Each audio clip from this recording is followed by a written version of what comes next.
What's up, guys? It's Henry from the PSI Defense Channel, and as you see, I've got the FN303 here in house. I've got it aired up, and I'm going to do some firing tests. I've got one 15-round mag loaded with Grimburg HP68s. I've also got a magazine loaded with zram V1s. Now, the one thing that we were concerned about V1s is that I had a tendency to jam because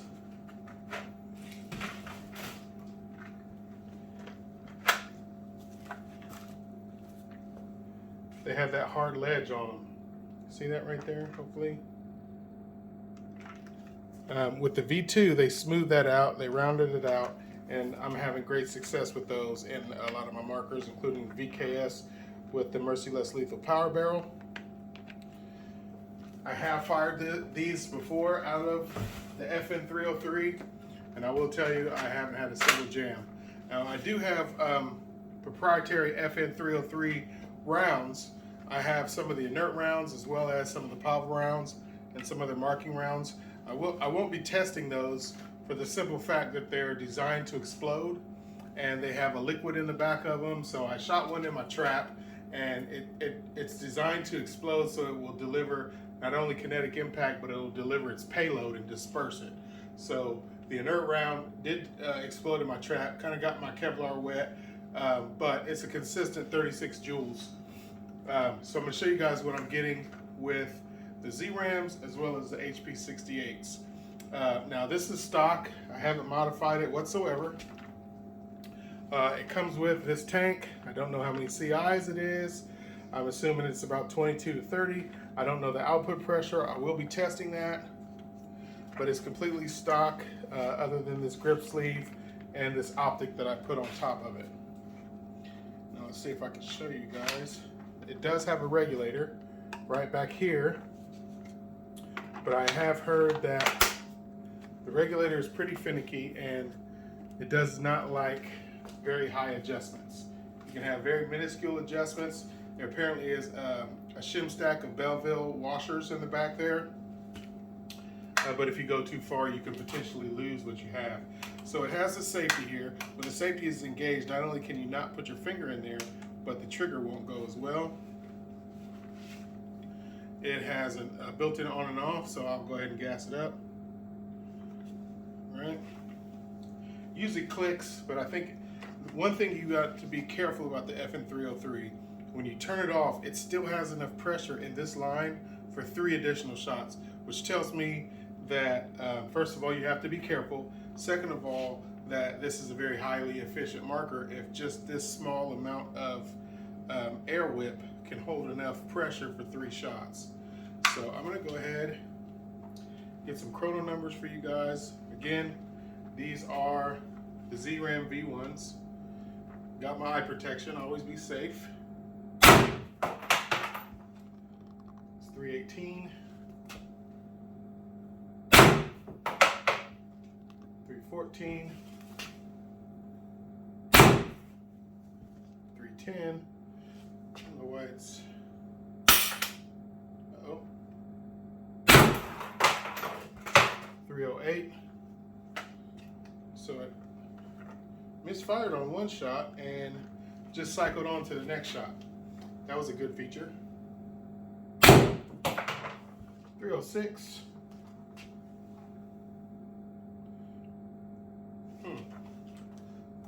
Still pretty good on pressure. Okay, 310. But it seems like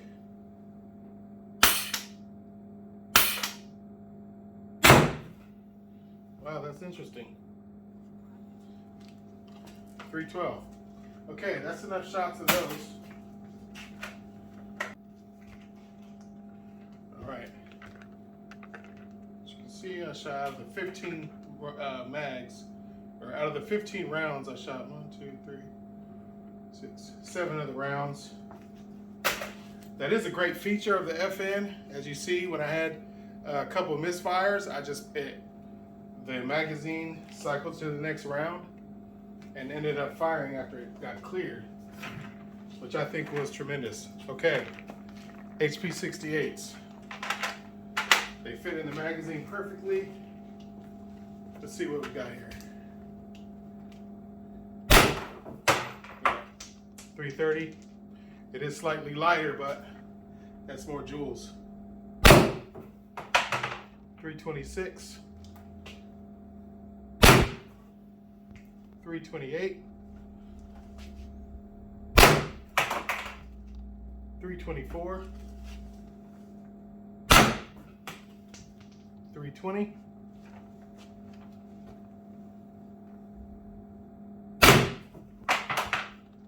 316. 324. The HP68 seem to be cycling just fine with better power. 322.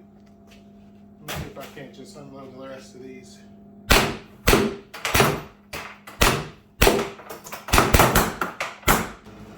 Alright guys, so as you see, it definitely loves Grimburg HP68s.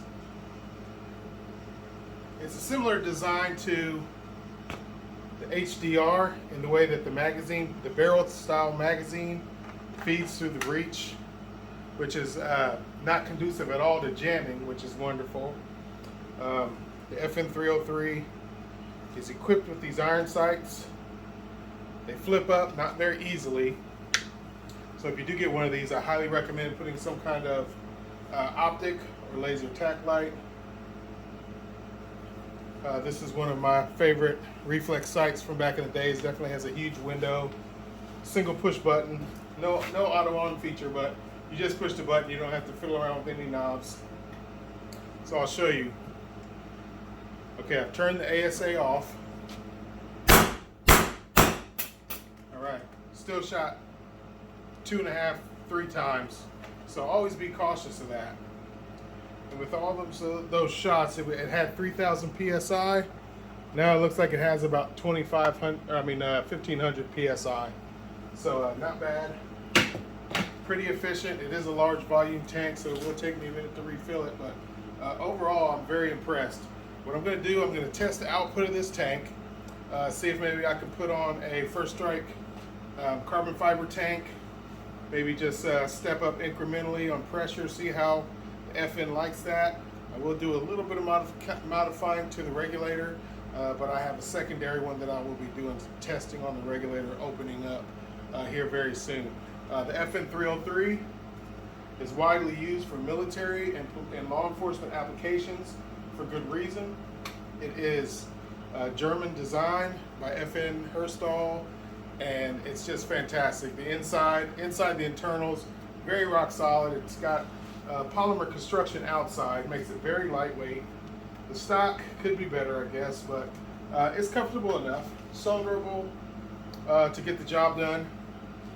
They also have this really nice attachment where you can slide this. You attach this to a Picatinny rail underneath, like say a VKS or something. Then you can have pepper rounds in this, VKS for impact on top. That's all she wrote. So we're going to be looking into a lot of modifications like barrels and regulator mods and so forth and so on, as I said. But for now, this thing is really amazing for the power rounds. The power rounds that they have for FN 303s are some of the hottest rounds that you can get. Very difficult to acquire. You need your FFL licensing, and it's law enforcement only, although you can purchase these from private owners. They are available on auction sites. If you're interested, you can email me here and I'll put you in contact with the gentleman that I bought this one off of. He does have a few more for sale. It's very reliable, very dependable, I would say. Has some simple O-rings to change, to maintain, and oil, just like any other air marker. And yeah, I'm excited to have one here in house. I probably won't be going too extreme with this. Definitely like the fact that I have something reliable to shoot pepper rounds and actual pepper rounds that I would consider using. The FN proprietary rounds, they are 8.5 grams, so they're designed to inflict pain impact as well as disperse the payload in a really efficient way. So glad he's on board. Glad I have another tool in my arsenal, and I'll be having some fun with this, guys. So if you're interested in the FN303, stay tuned because I will be answering questions. I have actually have some manuals, so I can definitely answer anybody who has questions about the FN who may not be able to get a hold of the manual. I am slowly but surely learning on where to acquire parts for the FN303, but it is definitely an effective, less lethal tool. You know, and I don't mind keeping it around 40 joules, to be honest with you, with HPs or with 36 joules with PAVA rounds. And you know, I just don't feel the need to go too far with this, but I would like, for science sake, to find out, you know, how to get the most out of it. So I do have another one, and I will be using it as a test mule to increase the regulation and air pressure and so forth and so on. You know, we're going to do the PSI defense channel treatment on this just like we do every other marker.